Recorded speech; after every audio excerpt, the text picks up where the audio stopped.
What's up, guys? It's Will Sports, and today I will be talking about the blockbuster trade that just went down today. Kristaps Porzingis has been traded to the Boston Celtics. The Clippers and Wizards were two other teams involved in this. It was a 3-team trade.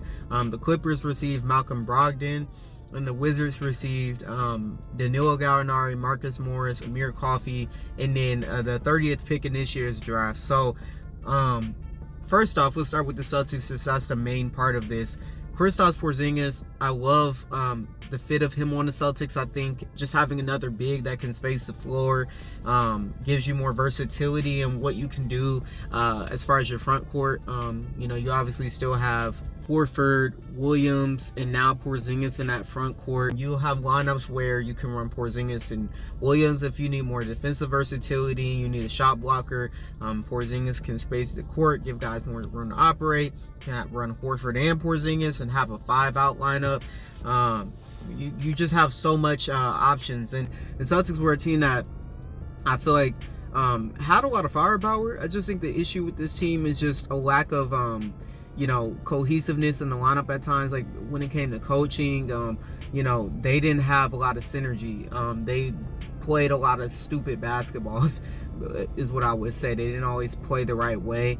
It was a lot of isolation, but then also just a lot of bad shots from that team, a lot of undisciplined plays, especially in the clutch. That team did not have an identity in the clutch, and that was a problem that plagued the Celtics all year.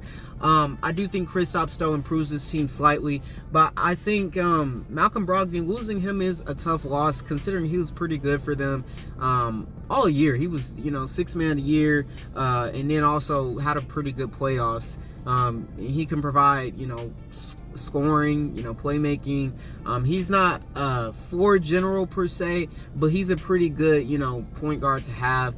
And he could fit in any type of role that they wanted him to. So I do think that's a tough loss. But they have Derek Wright and Marcus Smart still, who I guess will be their point guards. I would love to see this team be able to get someone like a Chris Paul. I don't know if Chris Paul want to go there, but that would be something really good for the Celtics. But Porzingis on this team gives you another third 20-point scorer to go on Tatum and Brown. So it's going to be interesting to see how that meshes together. I do think the Celtics are still going to be title contenders though after this, and I think getting Kristaps just makes your offense even tougher to stop, because now you have another knockdown guy who's 7 feet. Even if he's not a great defensive player, he's still a big body, so he's going to impact teams. And you got bigger with this trade. I mean, you have a lineup that you can run out, be huge, and give a lot of teams problems defensively. So Tatum and Brown do need to be better themselves, because I think they've been given pretty good rosters their entire time in Boston. So it's really up to them to make this team a championship contender, but you still have you have an even stronger supporting cast now.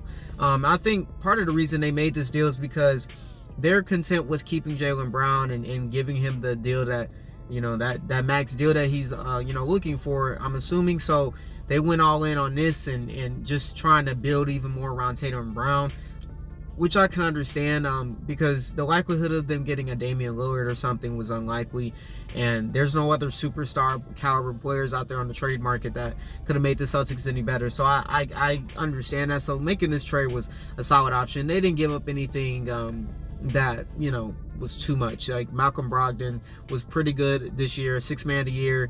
Was good for them in the playoffs, but I think Porzingis is a better player. So I understand where they're coming from on this. It's really just going to be up to their stars. Let's move on to the Clippers. They get Malcolm Brogdon. They needed a point guard because Russell Westbrook is, obviously someone they could not afford to. We've heard about them in the Chris Paul, rumors. I wonder if this shuts that down. You get Malcolm Brogdon now, who, like I said, coming off a 6th man of the year award, and he was good all year, and he's going to fit right in with what the Clippers want to do. He's a guy that, can obviously be the point guard and facilitate for guys and shoot, but he can also play off of guys like Kawhi and Paul George. There has been rumors of the Clippers breaking him and Kawhi up. I don't think they're going to do it. I think they're going to, if this move makes me think they're just going to try to contend again this year. If it's just about if Kawhi and PG can stay healthy. But Brogdon fits in seamlessly with what they're trying to do. They're going to have a lot of guys, ball handling by committee. So I think it's going to work. I think Brogdon makes them slightly better, you know, because he can fit alongside Kawhi and PG. I liked what Russ was providing for them though, so I do think losing his rim pressure and his attacking style could hurt. But as far as just spacing and just having a guy that can, you know, play off of them, it works. So I don't think that they got any worse. And you didn't give up anything significant. You gave up Marcus Morris and Amir Coffey. You know, Marcus Morris was not a good player for the Clippers this year, and Amir Coffey never played. So I don't think the Clippers gave up anything that was too much. I think it's solid for them.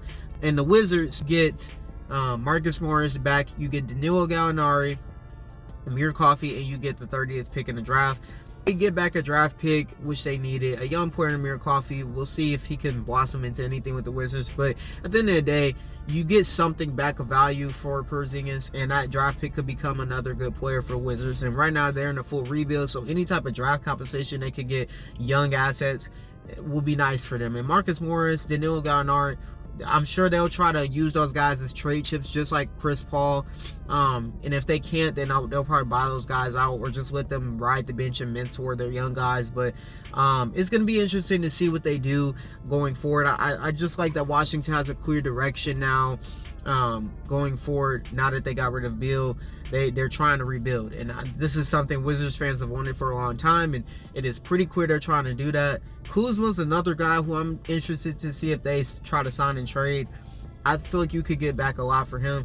Porzingis and Kuzma's value was going to be higher than Beal's, just off the fact that their contracts were not going to be as large as Beal's, and Beal also had a no trade clause. So if the Wizards get back more for those guys, it doesn't mean that, you know, the Wizards didn't know what they were doing or did a terrible job. Like, they did a terrible job signing Beal to that contract, yes, but as far as just what they could get back for Beal based off the circumstances, like, you got to do what you can. So as far as the trade though, I like it most for the Clippers. I just think getting a guy like Malcolm Brogdon makes a lot of sense for them, and they didn't give up anything crazy. I think the Celtics, obviously I like it for them too, but I just think the Clippers, they weren't going to be able to afford Russell Westbrook, if we're being honest, and Malcolm Brogdon at this point is probably better than Chris Paul, so getting him was probably the best case scenario for them. But I think the Clippers sure up a need, and didn't really gave up a player that was kind of hurting them in terms of Marcus Morris. He was a guy that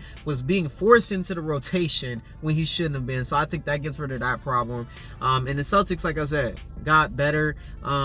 Still a championship contender, but it's going to really come down to Tatum and Brown. And obviously Mazzulla, it was his first year as a coach, so you want to give him a pass to an extent, but he has a lot of growing to do. And he's going to have to make the right decisions on when to call timeouts, what lineups to run. You know, if there's a certain player that's going to give you a spark and impact the game in a positive way, run that player, run that lineup, because Robert Williams, he was providing a lot of impact for the Celtics throughout this playoff run, and at times I just didn't feel like he was getting enough playing time. So it's going to be interesting to see what happens, but let me know what you guys think down below. I was kind of scrambling. You know, I don't script these videos. I just say whatever is on my mind. I feel like that's the best way to do it. I feel like that's what y'all want to hear. So let me know what y'all think down below. It's been Will Sports. Peace.